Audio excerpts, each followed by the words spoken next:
ഒരാവശ്യമില്ല, വെറുതെ ഒരു കമന്റ് വായിക്കുക. സത്യത്തിൽ മുഖ്യമന്ത്രിയുടെ ഒരു പദവി ഉള്ളത് എന്തത്? സത്യത്തിൽ മുഖ്യമന്ത്രിയുടെ ഒരു പവർ ഉള്ളത് സത്യത്തിൽ ഇപ്പോഴും രണ്ട് സത്യത്തിലുണ്ട് അല്ലേ? ഇപ്പോഴും ഇങ്ങനൊക്കെ തന്നെയാണ്. ശരിക്കും സതീശനെ കാണുമ്പോൾ ചിരിയാണ് വരുന്നത്. ഒരു സി എമ്മിൻ്റെ പവർ പിണറായിക്ക് തന്നെയാണ്. ഇതെന്തുവാണ് ഇവരിങ്ങനെ പറയുന്നത്? നമുക്കൊന്ന് കണ്ടോക്കാലോ. ഓ ആഹാ, ഇത് നിയമസഭാ സാമാജികർക്കുള്ള ഷാനിമോൻ ഉസ്മാനിൽ നിൽക്കുന്നത്. സത്യത്തിൽ ആരാണ് മുഖ്യമന്ത്രി? ഓ, ഇദ്ദേഹമാണ് മുഖ്യമന്ത്രി. പണം വാങ്ങിച്ചു കഴിഞ്ഞു. ഓഹോ, ഞങ്ങൾ അതിന്റെ അല്ല, ഞാൻ സംസാരിക്കുമ്പോ വീണ്ടും ചോദിക്കല്ലേ അങ്ങനെ. ശരി ശരി, ഞാൻ മറുപടി പറയട്ടെ. നിങ്ങൾക്ക് എന്താണ് ഇത്ര പ്രശ്നം? അല്ല, സത്യം പറഞ്ഞ ഈ മാധ്യമ പ്രവർത്തകർക്ക് എന്താണ് ഭ്രാന്താണോ? ഇദ്ദേഹം സംസാരിക്കുമ്പോൾ ഇടയിൽ കയറി സംസാരിക്കാൻ പാടില്ല എന്നറിഞ്ഞൂടെ? ഇത് പിണറായി വിജയനല്ല ഇങ്ങനെ ചോദ്യം ചോദിച്ച് ബുദ്ധിമുട്ടിക്കാൻ. ഇത് പിണറായി വിജയനല്ല. ഇദ്ദേഹത്തിന് ഇഷ്ടമല്ല, ചോദ്യം ചോദിക്കുന്നത് ഇദ്ദേഹത്തിന് ഇഷ്ടമല്ല. നിങ്ങളൊന്ന് മനസ്സിലാക്കണം. മാധ്യമത്തിൽ ഒരല്പം സംയമനം പാലിക്കണം. കേൾക്കാം. നിങ്ങൾ അത് തന്നെയല്ലേ ചോദിച്ചു, അതിനല്ലേ ഞാൻ മറുപടി പറയണേ. അതന്നെ കേൾക്ക്. ഇങ്ങനെ ഇടയ്ക്കിടയ്ക്ക് കയറരുത്. നിങ്ങൾ ചോദിച്ചാൽ ഞാൻ മറുപടി പറയാം. ഞാൻ അവിടെ ഇരിക്കുമല്ലേ. ഇതെല്ലാം തീർത്ത് അങ്ങ് വീണ്ടും ചോദിക്കുന്നത് കേട്ടല്ലോ. ഞാൻ പറയാനാ ചോദിക്കുന്നേ. എന്തൊരു കഷ്ടത്. PM-ശ്രീയെ പറ്റിയുള്ള ചോദ്യങ്ങളാണ്. ഇദ്ദേഹം ഒന്ന് ഉത്തരം പറയട്ടെ. ഉത്തരം പറയാൻ സമ്മതിക്കണ്ടേ? പറയൂ. അല്ല, നിങ്ങളെല്ലാം വീണ്ടും ചോദിക്കാൻ. ഞാൻ പറയട്ടെ മറുപടി. ശരി, ആയിക്കോട്ടെ. ഞാൻ പറഞ്ഞത് ഇപ്പോൾ PM-ശ്രീ പദ്ധതിയിൽ സംസ്ഥാന സർക്കാർ അംഗമാണ്. അടിപൊളി. കേരള എഗ്രിമെന്റ് ഒപ്പുവെച്ചു. അതിന്റെ ഭാഗമായി പണം വാങ്ങിച്ചു കഴിഞ്ഞു. അതിന്റെ ഭാഗമായിട്ടാണ് നമ്മൾ നിൽക്കുന്നത്. നമ്മൾ ഇതിനെ ആദ്യം ഞാൻ കാണിച്ചെന്നില്ലേ, അത് പ്രതിപക്ഷ നേതാവും ഇപ്പൊ സംസാരിച്ചുകൊണ്ടിരിക്കുന്ന ആള് നമ്മുടെ മുഖ്യമന്ത്രിയാണ്. സംശയം ഉണ്ടാവരുത്. ചിലപ്പോൾ ഒരു ഓറ കണ്ടിട്ടെ. കാരണം ഈ പ്രതിപക്ഷ നേതാക്കളായിട്ടുള്ള പിണറായി വിജയന് മുമ്പിലേക്ക് വന്നിട്ട് ഇങ്ങനെ വളരെ ഭയഭക്തി ബഹുമാനത്തോട് സംസാരിക്കുന്ന ആളുകൾ കാണുമ്പോഴേ പിണറായി വിജയൻ തന്നെയാണ് എപ്പോഴും പ്രധാനമന്ത്രിയല്ല മുഖ്യമന്ത്രി എന്നൊക്കെ ചുമ്മാ ഒരു സംശയം തോന്നും. ഒപ്പം തന്നെ പ്രതിപക്ഷത്തിരിക്കുമ്പോൾ ഗംഭീര നുണ പറയുകയും ഇപ്പൊ ഭരണപക്ഷത്തേക്ക് വന്നപ്പോൾ ഭരണപക്ഷത്തിരുന്നിട്ട് ഔദ്യോഗികമായി നുണ പറയുകയും ചെയ്യുന്ന ഒരവസ്ഥയിലേക്ക് VD സതീശൻ മേനോൻ മാറുന്നുണ്ടോ എന്നാണ് സംശയം. PM-ശ്രീ പദ്ധതി ഇവർ വന്നു കഴിഞ്ഞാൽ അതെടുത്ത് ചുരുട്ടി കൂടിയിട്ട് നമ്മുടെ പൊന്നാനി കടലിലേക്ക് എറിയെന്ന് പറഞ്ഞ ആൾക്കാരാ. സോറി കേട്ടോ, അറബിക്കടലിലേക്ക് എറിയെന്ന് പറഞ്ഞ ആൾക്കാരാ. ഇപ്പതാ കടലും കാണാനില്ല, ഒന്നും കാണാനില്ല. എന്തായാലും ഇപ്പത്താ പറഞ്ഞേ, അത് LDF ഗവൺമെന്റ് ഒപ്പിട്ട് കഴിഞ്ഞു, പണം വാങ്ങിച്ചു എന്നാണ്. എന്ത്? സംസ്ഥാന സർക്കാരിനെ ബാധിക്കാത്ത തരത്തിൽ വിദ്യാഭ്യാസ വിഷയത്തിൽ നമുക്കുള്ള ആ വിദ്യാഭ്യാസപരമായ അവകാശങ്ങൾ, സർക്കാരിനുള്ള അവകാശങ്ങൾ ബലികഴിക്കാതെ എന്തു ചെയ്യാൻ പറ്റുമെന്നുള്ളതാണ് ഞങ്ങൾ ആലോചിക്കുന്നതിന്. അതല്ലേ ഞങ്ങൾക്ക് ആലോചിക്കാൻ പറ്റുള്ളൂ. അതല്ലേ പറ്റുള്ളൂ. ഇങ്ങനെ നുണ പറയുമ്പോ എന്തെങ്കിലൊക്കെ എവിടെയൊക്കെ നിൽക്കണ്ട എന്റെ പൊന്നു സുഹൃത്തെ, അല്ലേ? ഇനി ഇത് നുണയാണോ എന്നുള്ളതാണ്.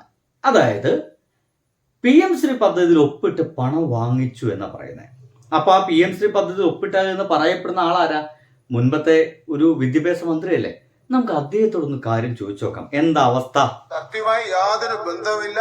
ബഹുമാനപ്പെട്ട മുഖ്യമന്ത്രി ഞാൻ വെല്ലുവിളിക്കുകയാണ്. PM-ശ്രീയുമായി ബന്ധപ്പെട്ട് PM-ശ്രീ നടപ്പിലാക്കുന്നതുമായി ബന്ധപ്പെട്ട് ഒരു നടപടിക്രമവും കേരളത്തിൽ ഇടതുപക്ഷ ജനാധിപത്യ മുന്നണി സ്വീകരിച്ചിട്ടില്ല.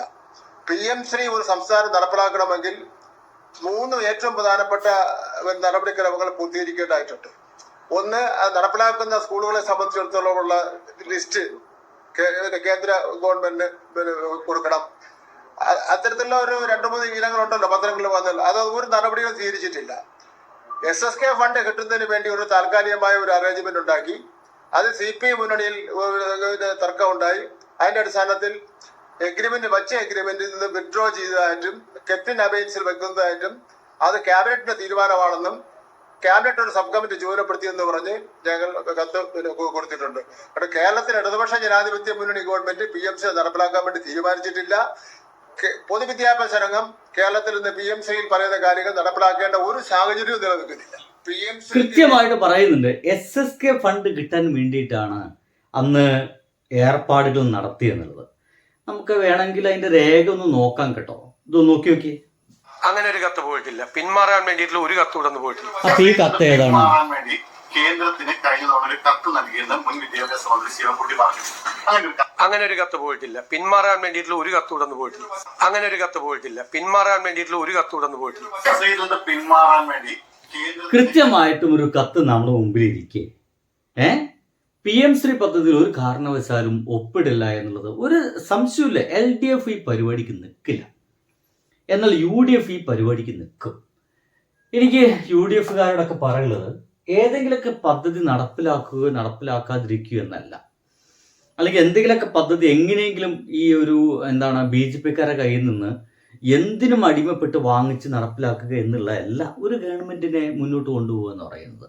അതിലൊക്കെ അപ്പുറത്ത് നമ്മുടെ രാജ്യത്തിൻ്റെ ജനാധിപത്യ അവകാശങ്ങളെ സംരക്ഷിക്കുക, ഇവിടെയുള്ള എല്ലാ വിഭാഗം ജനങ്ങളുടെയും അവകാശങ്ങളെ അനുവദിക്കുക, അങ്ങനെ കുറേ പരിപാടികളൊക്കെ ഉണ്ട്. നമ്മുടെ അവകാശങ്ങൾ, നമ്മുടെ ഒബ്ലിഗേഷൻസ്, എവറിത്തിങ് എല്ലാതും നമുക്ക് നടപ്പിലാക്കേണ്ടതുണ്ട് എന്നതാണ്. പക്ഷെ ഇവര് പരിപൂർണമായിട്ടും BJP-ക്ക് ഇപ്പൊ പറയുന്നുണ്ട് LDF ഒപ്പിട്ടു, ഇനി ഞങ്ങൾക്ക് നടപ്പിലാതിരിക്കാൻ പറ്റില്ല.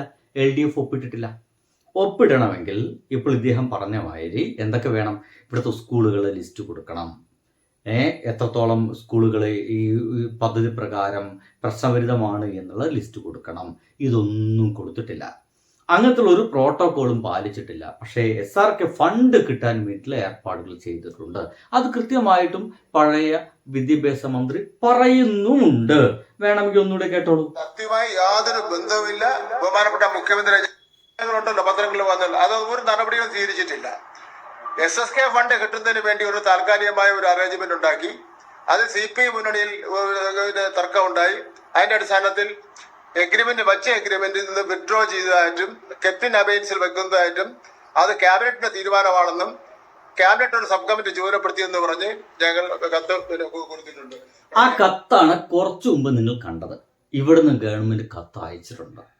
അതങ്ങനെ കൃത്യമായിട്ട് ഇരിക്കെ എന്തിനാണ് VD സതീശൻ മേനോൻ ഇപ്പോഴിങ്ങനെ പച്ചയ്ക്ക് മാധ്യമപ്രവർത്തകരുടെ മുമ്പിൽ നുണ പറയുന്നത്? അതല്ല, നിങ്ങൾ നുണയാണ് പറയുന്നത്, കത്ത് അയച്ചിട്ടുണ്ടെന്ന് മാധ്യമപ്രവർത്തകർ ഉറച്ചു പറയുമ്പോൾ ഇല്ലല്ല എന്ന് പറഞ്ഞുകൊണ്ട് ശരിയാവുമോ? യാഥാർത്ഥ്യം അവിടെ യാഥാർത്ഥ്യമായിരിക്കെ അതൊക്കെ എന്തിനാണ് ഇല്ല എന്ന് പറഞ്ഞ് എന്താണ് VD സതീശൻ മേനോൻ പറയാൻ ശ്രമിക്കുന്നത് എന്ന് വെച്ച് കഴിഞ്ഞാൽ പരിപൂർണമായിട്ടും BJP-ക്ക് അടിമപ്പെടാൻ പോകുന്നു. പണ്ട് ഈ പറയുന്ന BJP-യുടെ ഏതോ ശിബിരത്തിൽ പങ്കെടുത്ത് കുനിഞ്ഞു നിന്ന മനുഷ്യനാണ് ഇദ്ദേഹം. കേരളത്തിൽ ഇടതുപക്ഷ ജനാധിപത്യ മുന്നണി ഗവൺമെന്റ് PMC നടപ്പിലാക്കാൻ വേണ്ടി തീരുമാനിച്ചിട്ടില്ല. പൊതുവിദ്യാഭ്യാസ രംഗം കേരളത്തിൽ നിന്ന് PMC-യിൽ പറയുന്ന കാര്യങ്ങൾ നടപ്പിലാക്കേണ്ട ഒരു സാഹചര്യവും നിലനിൽക്കുന്നില്ല.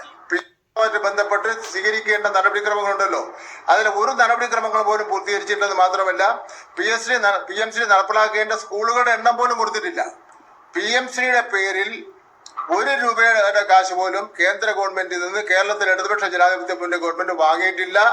മറിച്ച് ബഹുമാനപ്പെട്ട മുഖ്യമന്ത്രി നടത്തിയിട്ടുള്ള പ്രസ്താവന അടിസ്ഥാനരഹിതവും സത്യവുമായി യാതൊരു ബന്ധവും ഉള്ളതല്ല. മുഖ്യമന്ത്രി പറഞ്ഞത് കത്ത് ഏതിനെ പറ്റിയാണ്? അത് സത്യമായി യാതൊരു ബന്ധവുമില്ല. ബഹുമാനപ്പെട്ട മുഖ്യമന്ത്രി ഞാൻ വെല്ലുവിളിക്കുകയാണ്. ഇതൊരു വെല്ലുവിളിയുടെ പ്രശ്നമാണ്. ഇപ്പോൾ എന്തായാലും വെല്ലുവിളിച്ചു കഴിഞ്ഞു. ആ വെല്ലുവിളി VD സതീശൻ മേനോൻ ഏറ്റെടുക്കുമോ ഇല്ലയോ? ഇതാണ് ചോദ്യം. അപ്പോൾ ബൈ.